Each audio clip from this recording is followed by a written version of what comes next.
Amados, la predicación,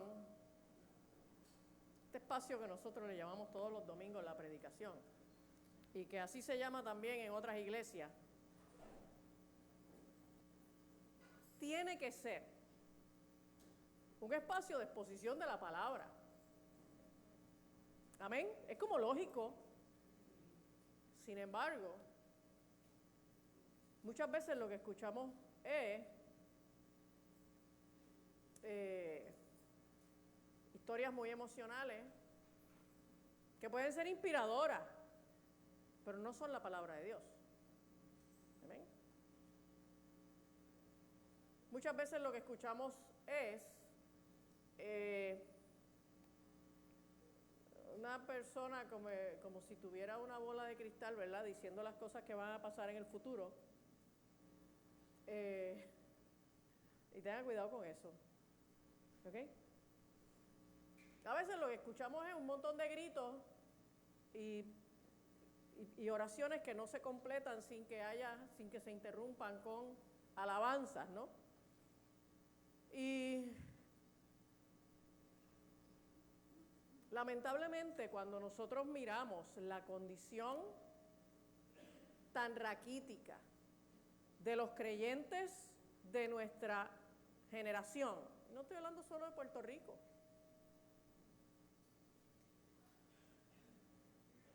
para explicarse la condición espiritual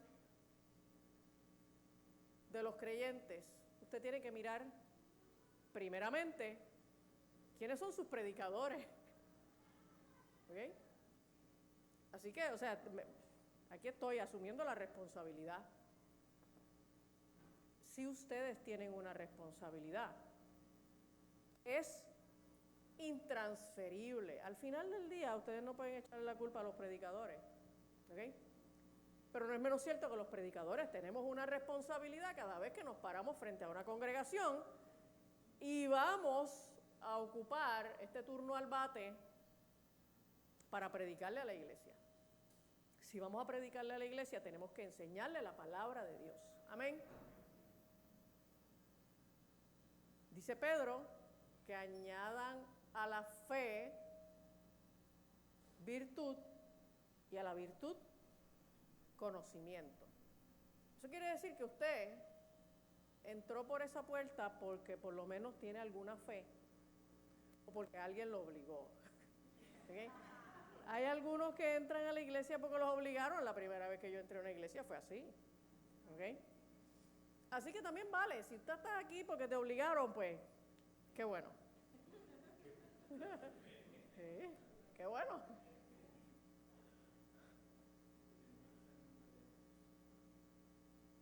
Pero la inmensa mayoría de los que están aquí entraron por esas puertas porque tienen alguna fe. Amén. Porque de alguna manera creen que lo mejor que pueden hacer un domingo por la mañana es meterse en una iglesia. Tratar de acercarse a Dios, tratar de estar en el lugar en donde uno puede acercarse a Dios en la compañía de otra gente que hace lo mismo. Amén. A la fe nosotros le añadimos virtud. ¿Qué cosa es la virtud? Son esas buenas características de las actitudes, del carácter, ese buen comportamiento. Y a ese buen comportamiento le añadimos conocimiento. Por lo tanto, semana pasada iniciamos un tema sobre el fruto que vamos a completar en el día de hoy. Porque si queremos tener una vida virtuosa, tener un comportamiento virtuoso, tenemos que tener juntamente fe, pero tenemos que también tener conocimiento. Amén. Tener fe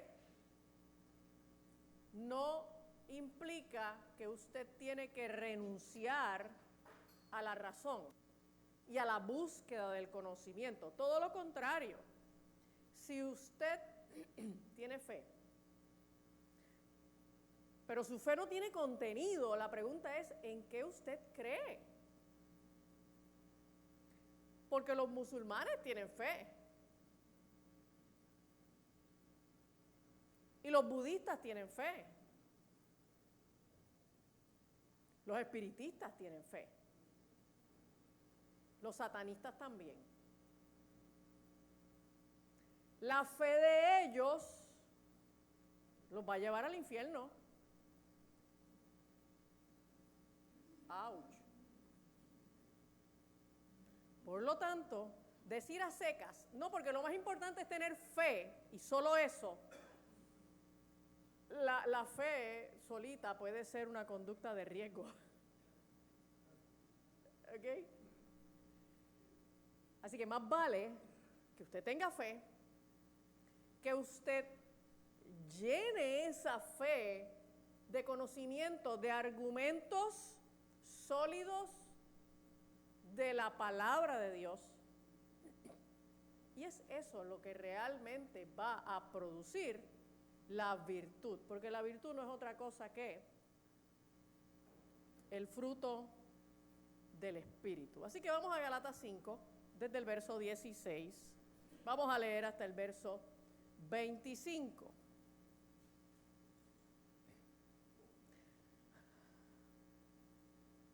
Dice Pablo: digo pues, andad en el Espíritu y no satisfagáis los deseos de la carne. Porque el deseo de la carne es contra el Espíritu, y el del Espíritu es contra la carne, y estos se oponen entre sí para que no hagáis lo que quisiereis.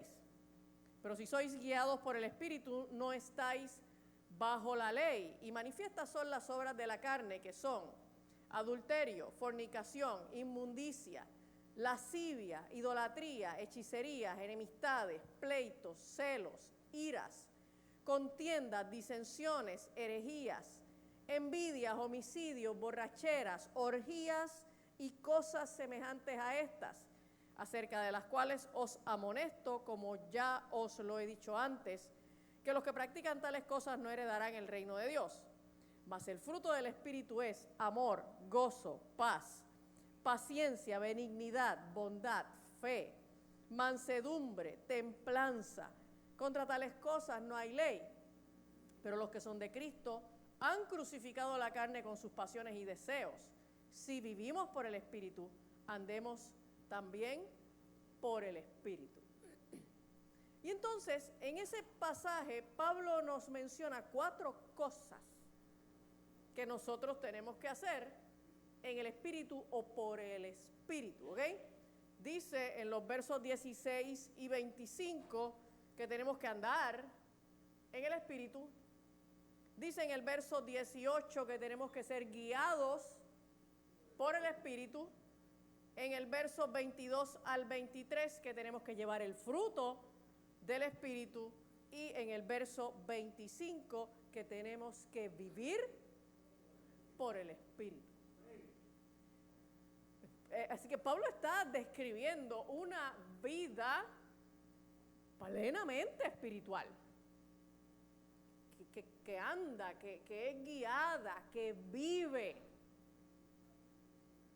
en el Espíritu y por el Espíritu. Amén. Usted no puede ser medio espiritual. Sí. Usted no puede ser medio espiritual. O usted es espiritual o usted es carnal. ¿Ok? Y Pablo describe esa batalla del espíritu y la carne, que lo describe con más detalle en Romanos 7. Si usted no lo ha leído, pues vaya a Romanos 7, allí lo va a encontrar. Pero Pablo describe esta batalla de que el deseo de la carne es contra el espíritu y el deseo del espíritu es contra la carne, y estos se oponen entre sí para que no hagáis lo que queréis. Son 2 fuerzas opuestas que están jalando cada una en dirección contraria. Y son irreconciliables.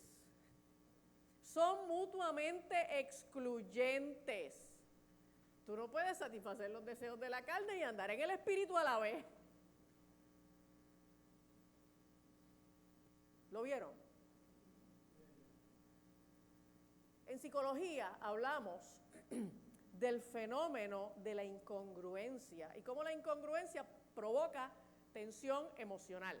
La incongruencia, que es el nombre que los psicólogos por ahí le pusieron a eso, no es otra cosa que esto. A veces yo pienso que los psicólogos, la psicología se copia mucho de la Biblia en algunas ocasiones. Porque es exactamente esto. La incongruencia que provoca tensión psicológica no es otra cosa que tú querer esto y querer esto otro. Pero ambos son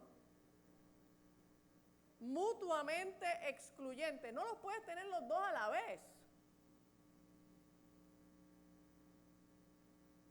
Quieres tener un cuerpo escultural, pero no quieres ir al gimnasio. ¿Ok? Quieres darte atracones de serie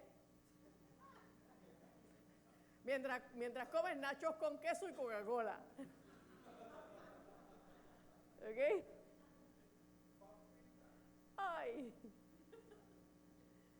Y entonces después que te metiste 8 capítulos de una serie y un bolso de nachos con un cacharro de esos de quesito, ¿ok? Y un padrino de refresco, te levantas del sofá y te sientes miserable y te das cuenta de que hay algo dentro de ti que te vence para que tú no hagas lo que realmente quisieras hacer. Porque ambos deseos están en ti, no es que no. Ambos deseos están en ti. Y al final hago lo que no quiero, ¿ok? Y lo que quiero, pues no lo hago. Y entonces la tensión psicológica ocurre cuando ambas fuerzas están jalando para su lado, y entonces eso es lo que provoca la tensión. Usted quiere eliminar la tensión, usted lo único que tiene que soltar es una de las dos, cualquiera de las dos. Es válido tú decir que se chave, no voy a ir al gimnasio, me quedo comiendo nachos con queso. Se acabó la tensión. Y tú haces la paz con lo que escogiste hacer. Que esa decisión va a tener consecuencias, sí, pero se acabó la tensión. ¿Ok? O de pronto tú dijiste, no, me voy para el gimnasio. Aunque la ropa no te sirva,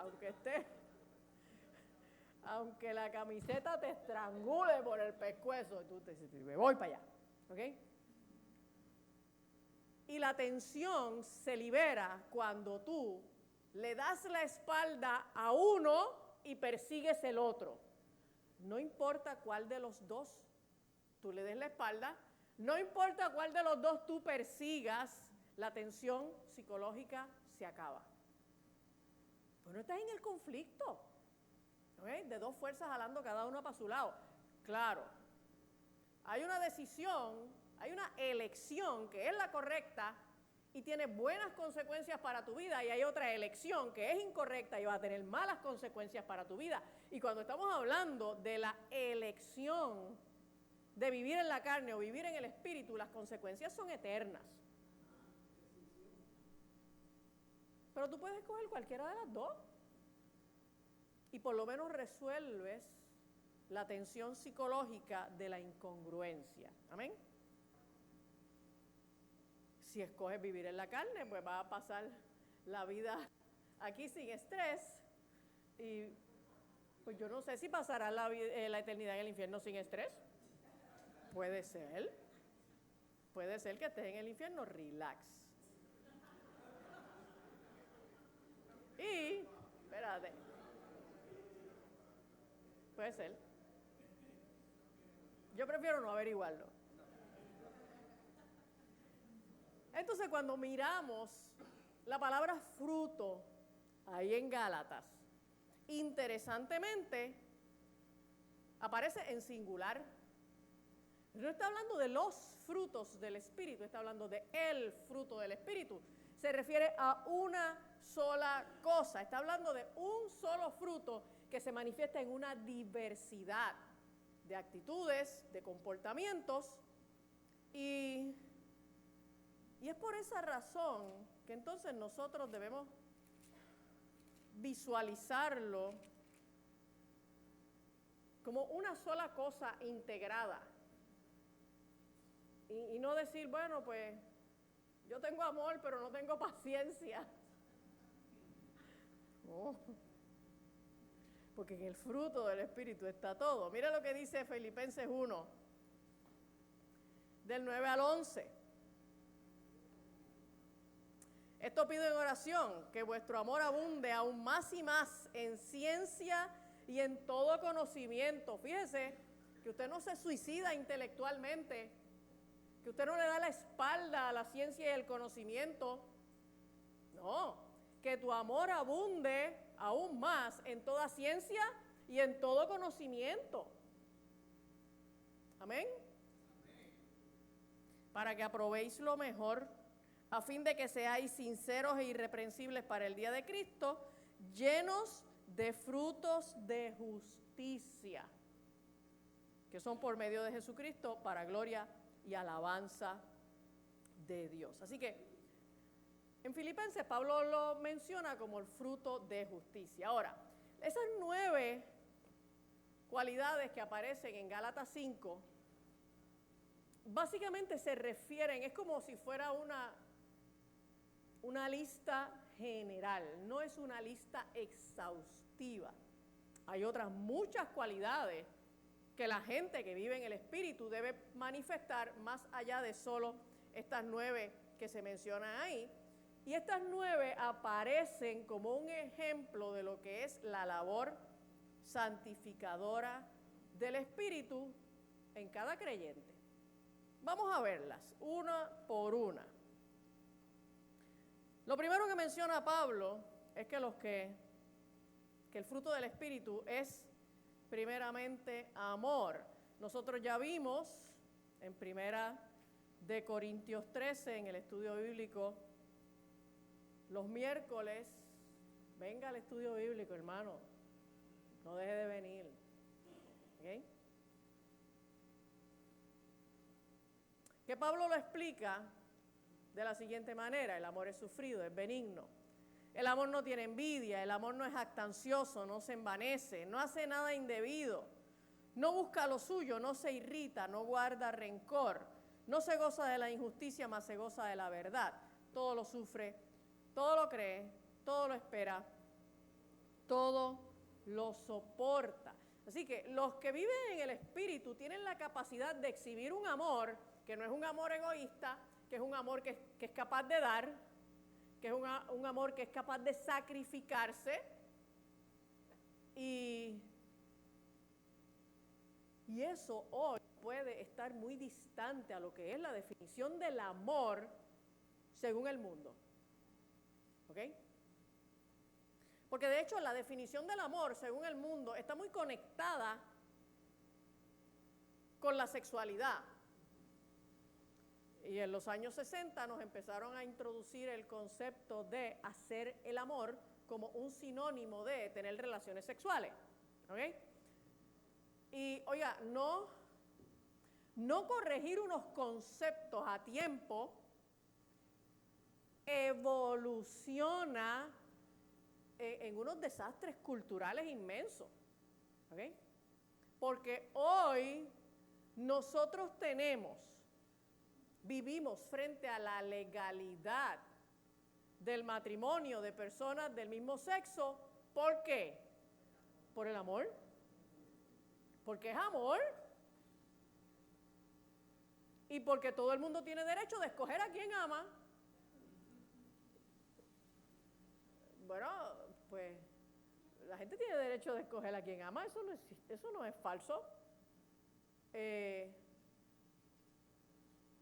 Pero porque yo amo a alguien, me tengo que acostar con él o con ella.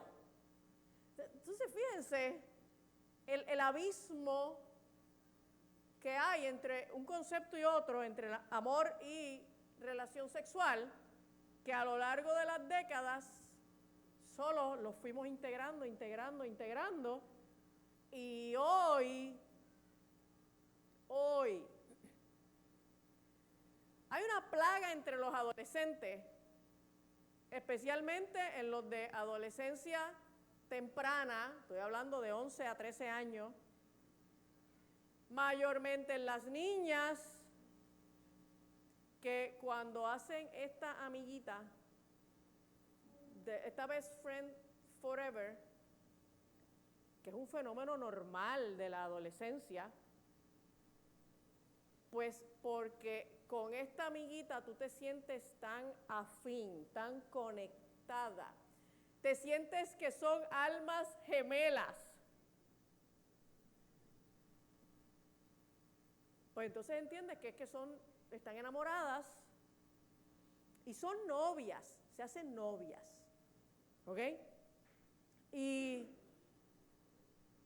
entonces cuando las tengo en terapia, ellas empiezan a describirme esa experiencia que están viviendo con esa amiguita. Pues yo me acuerdo de las amigas mías en esa etapa, que nos prestábamos hasta las panties, porque éramos, tú sabes, uña y mugre. Pero en mi generación, a ese fenómeno se le llamaba amistad.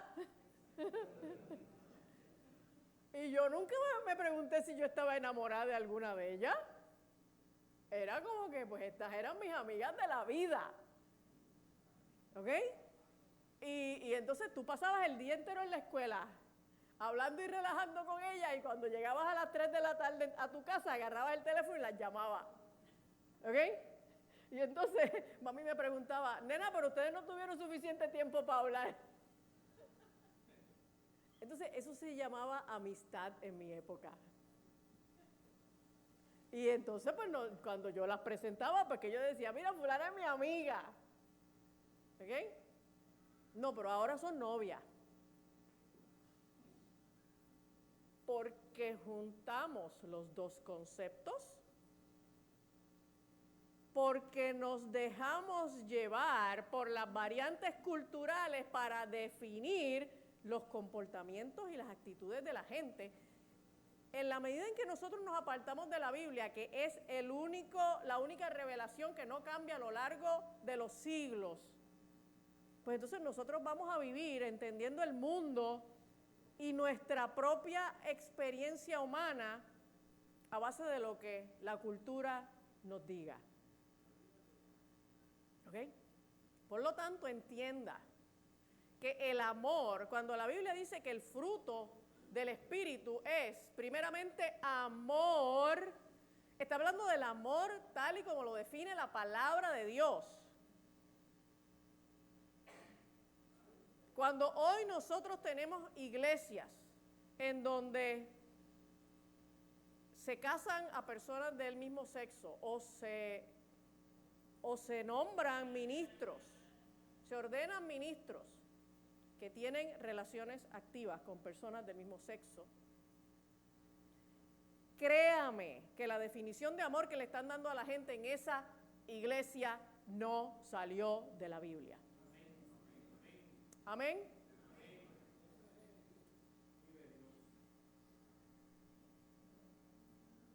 Esto es bien sencillo, el diccionario no lo escribí yo, ni la Biblia tampoco. Por lo tanto, cuando yo quiero definir cosas, yo voy a la fuente que me da esa definición. Amén. En 1 de Juan, capítulo 4 y verso 8 dice, el que no ama no ha conocido a Dios, porque Dios es amor. Y en la segunda carta de Juan, en el verso 6, dice, y este es el amor. Subraye eso. Si usted no tiene subrayado por favor, subráyelo. Y este es el amor, que andemos según sus mandamientos. ¡Auch! ¡Oh!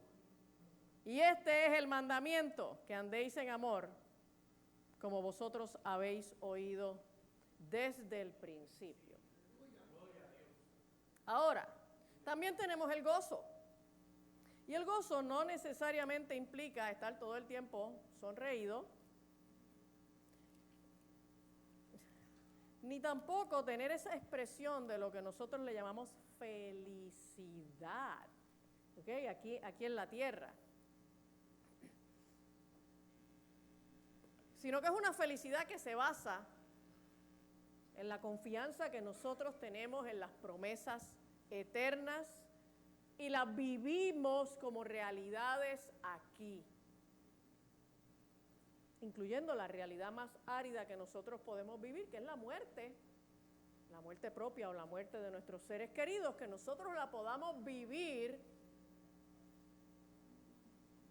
desde la perspectiva de las promesas eternas de Dios. Amén. Dice Primera de Pedro, capítulo 1 y versos 6 al 8, en lo cual vosotros os alegráis, aunque ahora por un poco de tiempo, si es necesario, tengáis que ser afligidos en diversas pruebas. Entonces dice, pero espera. Pedro dice que nos estamos alegrando, pero a pesar de que por ahora seamos afligidos en diversas pruebas, ¿ok? Para que sometida a prueba vuestra fe, mucho más preciosa que el oro, el cual aunque perecedero se prueba con fuego, sea hallada en alabanza, gloria y honra, cuando sea manifestado Jesucristo, a quien amáis sin haberle visto, en quien creyendo, aunque ahora no lo veáis, os alegréis con gozo inefable y glorioso. Yo no sé cuál es la prueba que tú estás pasando, yo no sé cuál es la aflicción que tú estás viviendo, pero si esa aflicción tú la vives poniendo los ojos en las promesas eternas de Dios, tú vas a poder alegrarte en medio de tus pruebas. Vas a poder encontrarle sentido. Probablemente el problema psicológico más importante que tiene esta generación es la falta de sentido, falta de propósito. Tienen dilemas existenciales profundos, no saben para qué está en el mundo. No saben cuál es su propósito, por qué están aquí, por qué vivo, por qué existo. ¿Qué compongo yo en este mundo? Esa es una de las razones más importantes por las cuales el suicidio alrededor del mundo ha ido en un aumento vertiginoso. Si no tiene sentido vivir, pues ¿para qué vivo?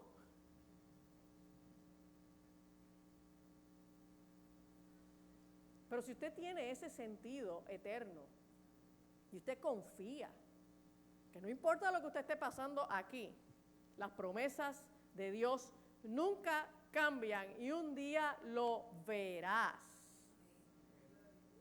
Pues entonces tú vas a poder no solamente estar fortalecido en medio de tus pruebas, vas a poder estar hasta con gozo. ¿Ok? Juan 16, 20 al 22 dice, de cierto os digo, que vosotros lloraréis y lamentaréis, y el mundo se alegrará, pero aunque vosotros estéis tristes, vuestra tristeza se convertirá en gozo. La mujer cuando da a luz tiene dolor porque ha llegado su hora, pero después que ha dado a luz un niño, ya no se acuerda de la angustia por el gozo de que haya nacido un hombre en el mundo. También vosotros ahora tenéis tristeza, pero os volveré a ver y se gozará vuestro corazón y nadie os quitará vuestro gozo. Pues nuestro gozo depende de que nosotros creemos que un día lo vamos a ver. Amén. Pero también tenemos la paz.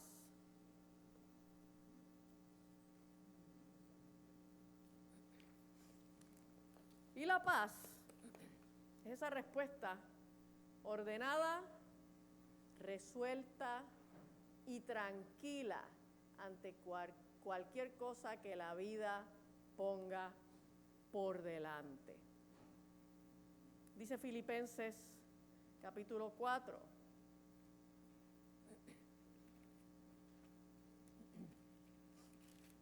Y verso 6.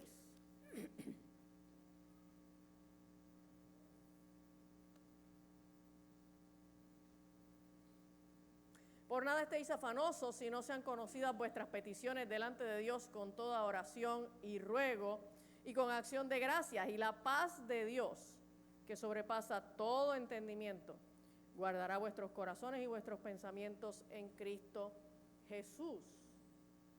Él reconoce que es una paz que de verdad va por encima de lo que nosotros podemos entender.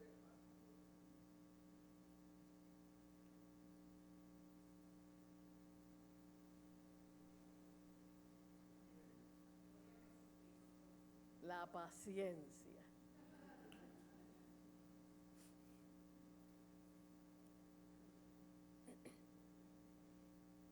La paciencia es ese autocontrol o ese dominio propio que no reacciona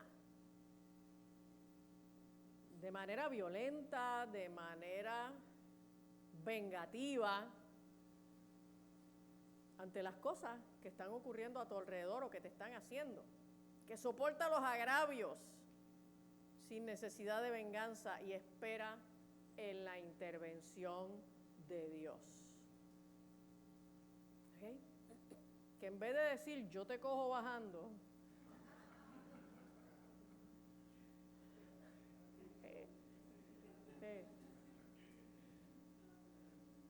espera a que Dios lo agarre. ¿Ok?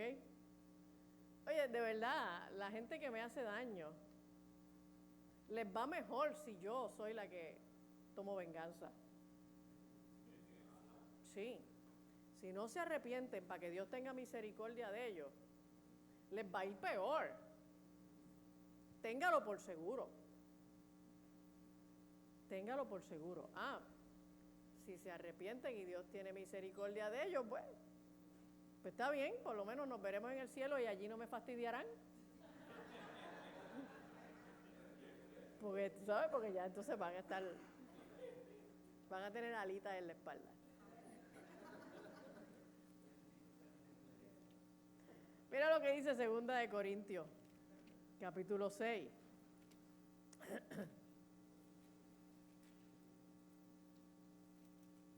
Desde el 1 al 10.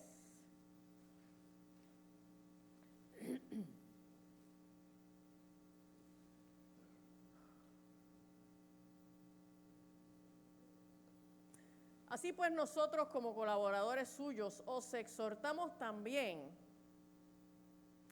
que no recibáis en vano la gracia de Dios, porque dicen, el tiempo aceptable te he oído y el día de la salvación te he socorrido. He aquí ahora el tiempo aceptable, he aquí el día de salvación. No damos a nadie ninguna ocasión de tropiezo para que nuestro ministerio no sea vituperado. Antes bien, nos recomendamos en todo como ministros de Dios en mucha paciencia, en tribulaciones, en necesidades, en angustias, en azotes, en cárceles, en tumultos, en trabajos, en desvelos, en ayunos, en pureza, en ciencia, en longanimidad, en bondad, en el Espíritu Santo, en amor sincero, en palabra de verdad, en poder de Dios, con armas de justicia a diestra y siniestra, por honra y por deshonra, por mala fama y por buena fama, como engañadores pero veraces, como desconocidos, pero bien conocidos, como moribundos, mas he aquí vivimos, como castigados, mas no muertos, como entristecidos, mas siempre gozosos, como pobres, mas enriqueciendo a muchos, como no teniendo nada, mas poseyéndolo todo. Entonces, esto es la expresión de alguien que de verdad está pasando tribulación y angustia a diestra y a siniestra, pero solo tiene la posibilidad de mirar también la otra cara de la moneda. Porque ¿cuál es la otra cara de la moneda? Que todo esto va a redundar en beneficio de la obra del Evangelio y que al final su fe puesta a prueba le va a ayudar a él a ver al Señor cara a cara por siempre. Esto es paciencia. Esto es paciencia.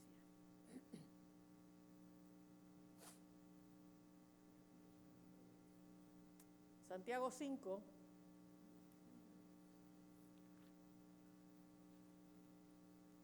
del 7 al 11.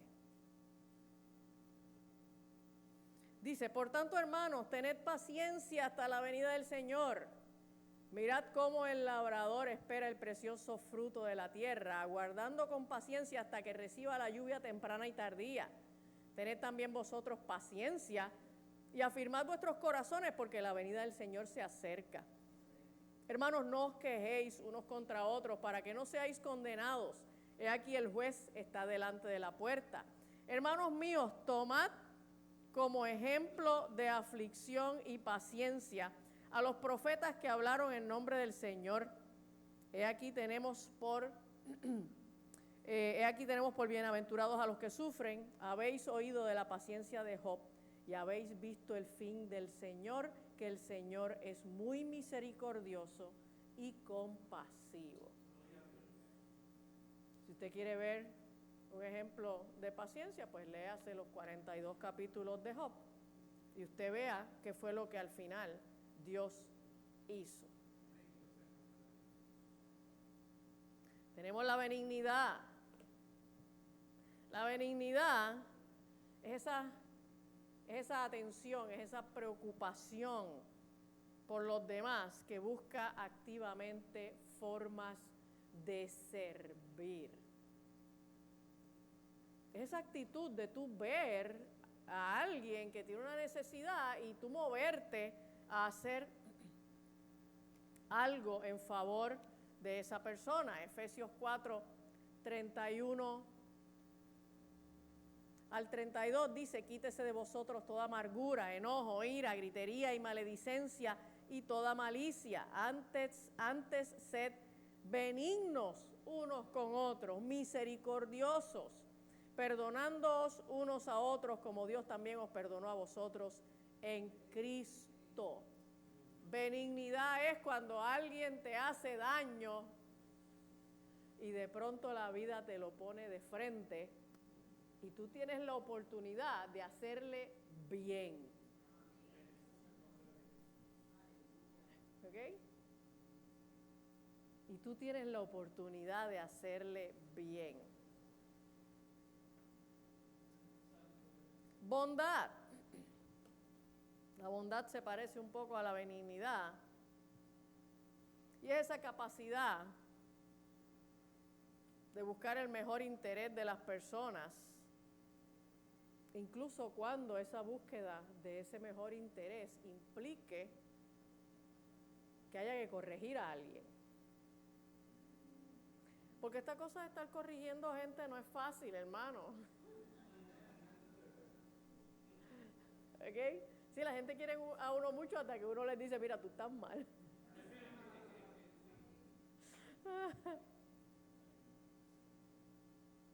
Bien interesante el término bondad que utiliza Pablo. El término bondad no aparece en ningún lugar en la literatura griega, excepto en la Biblia. O sea, de verdad parece que los griegos no eran muy bondadosos, así que no necesitaban esa palabra. Y no la usaban. El único texto griego de la época que usa esa palabra es la Biblia. ¿Okay? Sigo en Efesios 5, el verso 9, dice: porque el fruto del Espíritu es en toda bondad, justicia y verdad. La fe es ese compromiso interno que se expresa como una lealtad que permanece fiel respecto a las convicciones espirituales propias. La fe se traduce en comportamientos que son congruentes con eso que tú crees. Y que nadie te tiene que estar velando para que tú te comportes de esa manera, porque es una convicción interna y tú mantienes la lealtad contigo mismo. Tú mantienes la lealtad contigo mismo. ¿Ok? Yo tenía una jefa con la que peleé por mucho tiempo.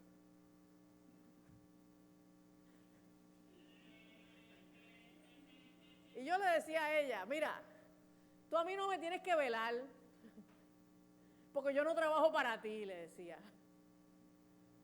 Yo trabajo para el Señor. y los ojos de Dios están sobre mí las 24 horas. ¿Ok? Y a ella no era que le agradara que yo le dijera, yo trabajo para Dios y yo, tú sabes, yo le respondo a Dios y yo trato de agradar a Dios. Es que a ella le enfogonaba que yo le dijera, yo no trabajo para ti. Tú me firmarás el cheque, eso es otra cosa. Todos los meses tú firmas un cheque para mí, pero yo no trabajo para ti. ¿Ok? Yo trabajo para Dios. Amén. ¿Usted puede decirle eso a su jefe?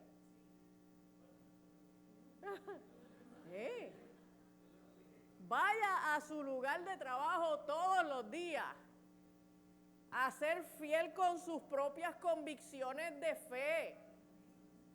Porque si usted cree a esta palabra, a la Biblia y al Dios de esta Biblia, usted tiene que ser una persona de integridad. Usted no puede robar, usted no puede mentir.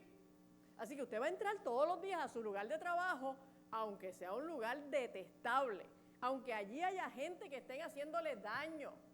Usted va a entrar todos los días a su lugar de trabajo, a ser fiel con sus propias convicciones. Y usted va a poderle decir a su jefe, mira, yo no trabajo para ti. Yo espero que me pagues anyway, ¿ok? O sea, págame, pero realmente yo no trabajo para ti. ¿Ok?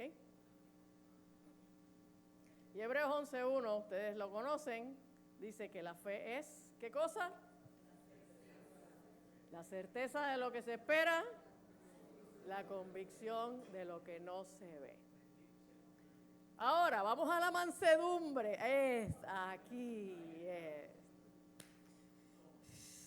Aquí es donde la puerca entorcha el rabo. Mira.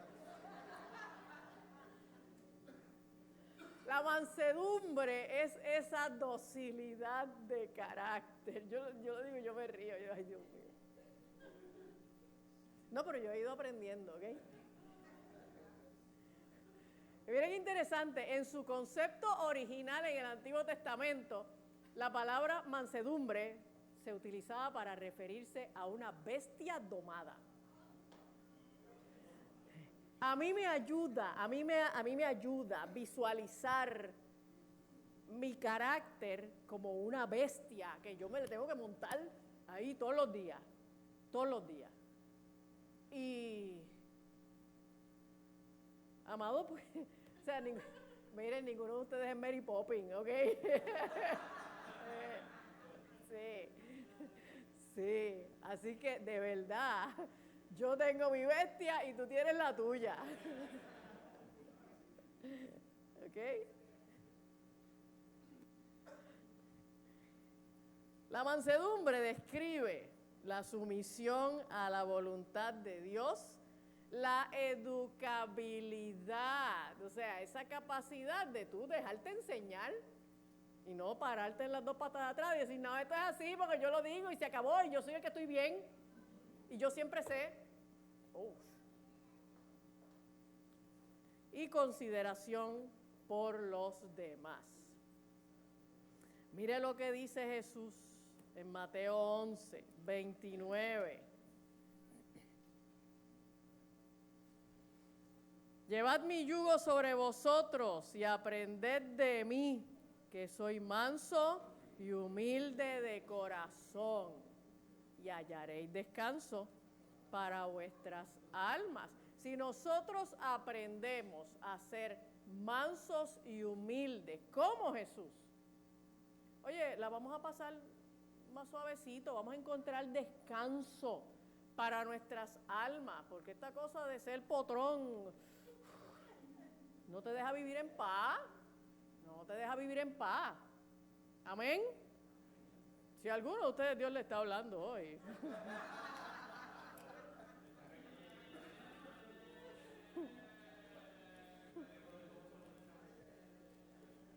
No me echen la culpa a mí, esto está en la Biblia, ¿ok?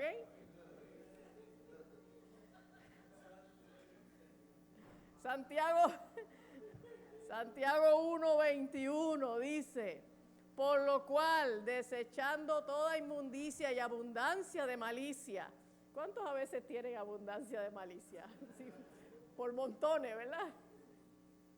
recibid con mansedumbre la palabra implantada, la cual puede salvar vuestras almas. Entonces, ¿por qué dice que recibamos la palabra de Dios con mansedumbre? En los programas de rehabilitación entre los adictos, cuando se le hacían confrontaciones a los adictos sobre sus comportamientos y sus actitudes, y se ponían resistentes, se usaba la expresión, suelta el bate. Suelta el bate. Porque entonces, o sea, cada una de las cosas que yo te tiraba, tú me la bateabas. No la batees, cáchala. Si te estoy trayendo una idea, un concepto, una corrección, una revelación de la Escritura, pues sé manso. Suelta tu arrogancia, suelta tu altivez, sé manso para que puedas recibir la palabra. ¿Ven? La verdad es que hay veces que nosotros nos enfrentamos a predicaciones en donde hacemos esto. Esto conmigo no es. Entonces empezamos a pensar a quién le aplica esa predicación. ¡Acho, mira! Dios te está hablando, Rafi, tú sabes. No. Hombre, no. Sea manso. ¿Okay? La templanza. La templanza es el control propio de los apetitos y las pasiones que resulta en dominio espiritual que se somete a la voluntad de Dios. Cuando hablamos de que una persona tiene un carácter templado, es esa capacidad que tú tienes de tomar control de ti, de tus apetitos, de tus pasiones, de tus emociones. ¿Okay? Segunda de Pedro, capítulo 1. Versos 5 y 6, dice, vosotros también poniendo toda diligencia por esto mismo, añadid a vuestra fe virtud, a la virtud conocimiento, al conocimiento dominio propio. Eso es sinónimo de templanza. ¿Okay? Y Tito, capítulo 1, y versos 7 y 8, dice, porque es necesario que el obispo sea irreprensible como administrador de Dios, no soberbio, no iracundo, no dado al vino, no pendenciero, no codicioso de ganancias deshonestas, sino hospedador, amante de lo bueno, sobrio, justo, santo, dueño de sí mismo. Eso es templanza.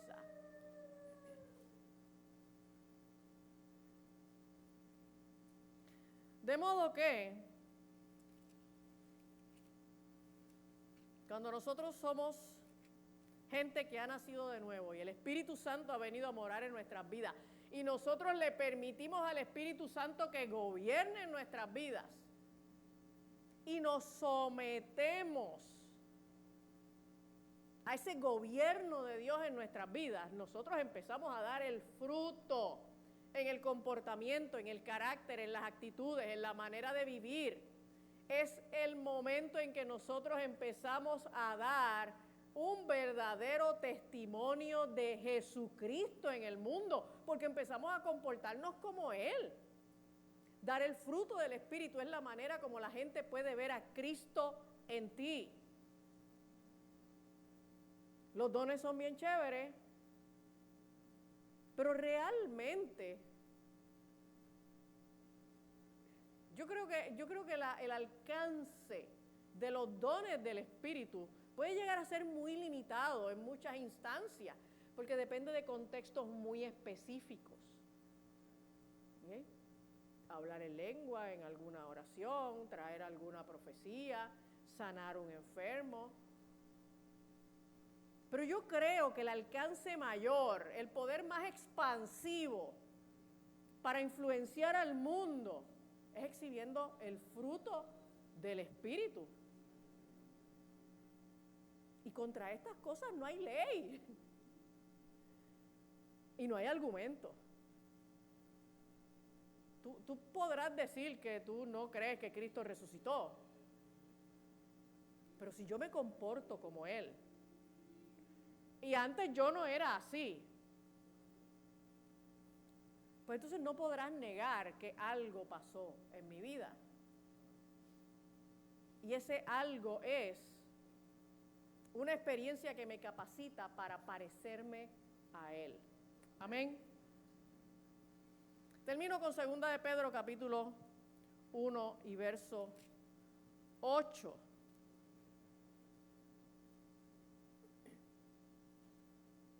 Porque si estas cosas están en vosotros y abundan, no os dejarán estar ociosos ni sin fruto en cuanto al conocimiento de nuestro Señor Jesucristo.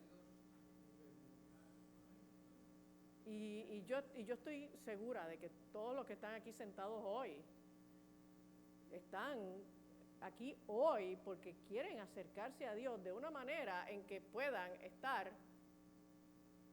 fructíferos, en que puedan hacer algo que sea de utilidad, no solo de utilidad para otros, sino algo que le dé sentido a la vida propia. Ustedes están aquí porque ustedes no quieren estar ociosos ni sin fruto. Amén. Dele la oportunidad al Espíritu Santo de que gobierne su vida. Suelte el control de su vida. Póngalo en las manos de Dios y confíe, porque el resultado va a ser mejor que cualquier cosa que usted pueda lograr por sus propias fuerzas. Padre de la gloria, Señor, te damos gracias por tu palabra y te damos gracias por la obra que tú estás haciendo en nosotros, porque en la medida en que tú nos revelas tu palabra y la pones en nuestros corazones, y esa palabra germina, porque no retorna atrás vacía. Nosotros sabemos que vamos a ir creciendo, vamos a ir cambiando. Nos vamos a acercar a la medida de la estatura, de la plenitud de Cristo, del varón perfecto. Y de esa manera, Señor, el mundo va a poder ver a Cristo en nosotros. Y nuestra vida, nuestro testimonio va a ser una predicación más sólida que cualquier predicación que nosotros podamos decir con la boca. Señor, no queremos estar ociosos, no queremos estar sin fruto. Queremos ser gente que pueda llevar fruto, fruto abundante, al 30, al 60, al 100. Queremos llevar mucho fruto. Transforma nuestras vidas, Dios. Transfórmanos a tu imagen. Y úsanos conforme a tu voluntad, Padre. En el nombre de Jesús. Amén, Señor. ¿Quién vive? Y a su nombre.